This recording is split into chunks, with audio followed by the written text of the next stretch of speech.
But we don't want to go halftime because then that would be...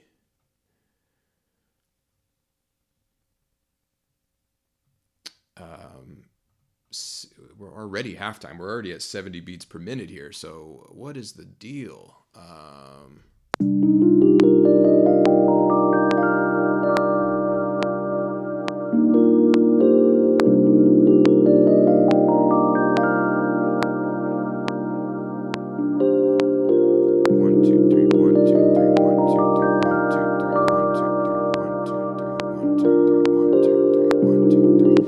This is in music, it would be like, and sheet music, this would be quarter note equals eighth note. It would go from 4/4 to 11/8. So that is, yeah, I see what you're saying now. That is double. So we need to go double time, right? 1 2 3 1 2 3 1 2 3 1 2 3 1 2 3 1 2 3 1 2 3 1 2 3 1 2. Okay, I see. 1 2 3 1 2 3 1 2 3 1 2 3.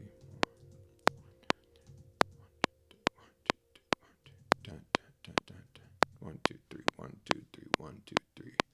Is that right?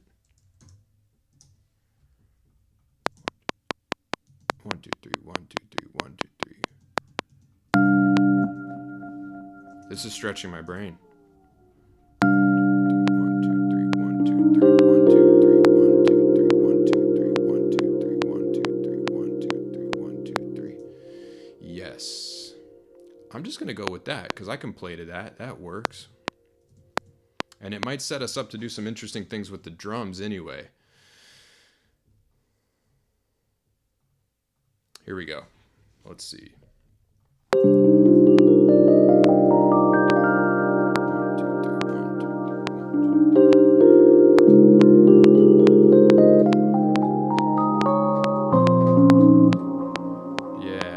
I'm leaving the metronome just for this part because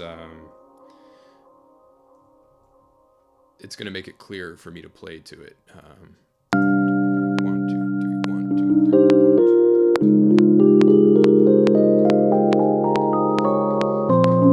2, 3. I can't even play it yet, though.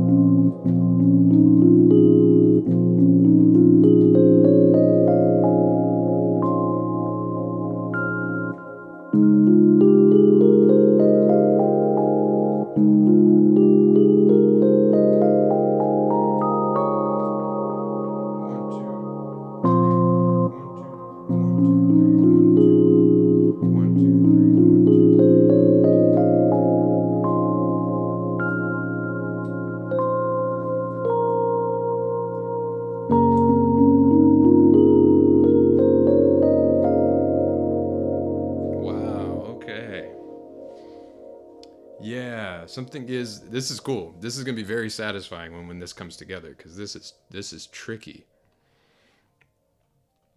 All right. 1, 2, 3.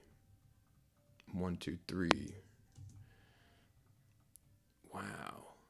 So it needs to go to. It does need to go 1, 2, 3, 1, 2, 3, 1, 2, 3, 1, 2, 3. So that's actually 9/8. Is that what I'm thinking? 9/8? Yeah. Okay, let's try it like this. Here we go.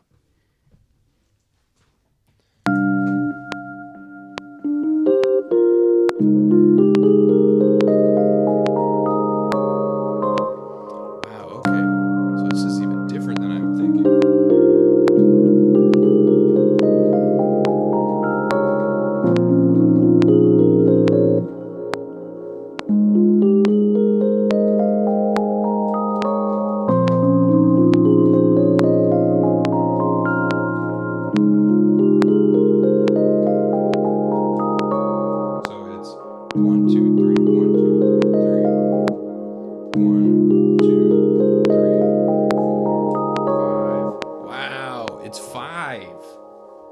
It's triplets and it's 5. That's how I'm hearing it. It's 5. It's going 1, 2, 3, 2, 3, 4, 5. 1, 2, 1, 2, 3, 2, 1, 2,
check this out. At the end, it'll go 1, 2, 3, 4, 5E and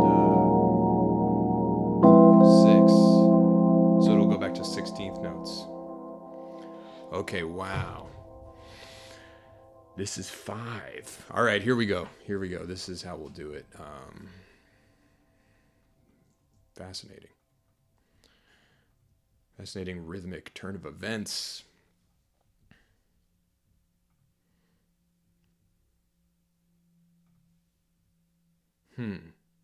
Okay. Let's try it here.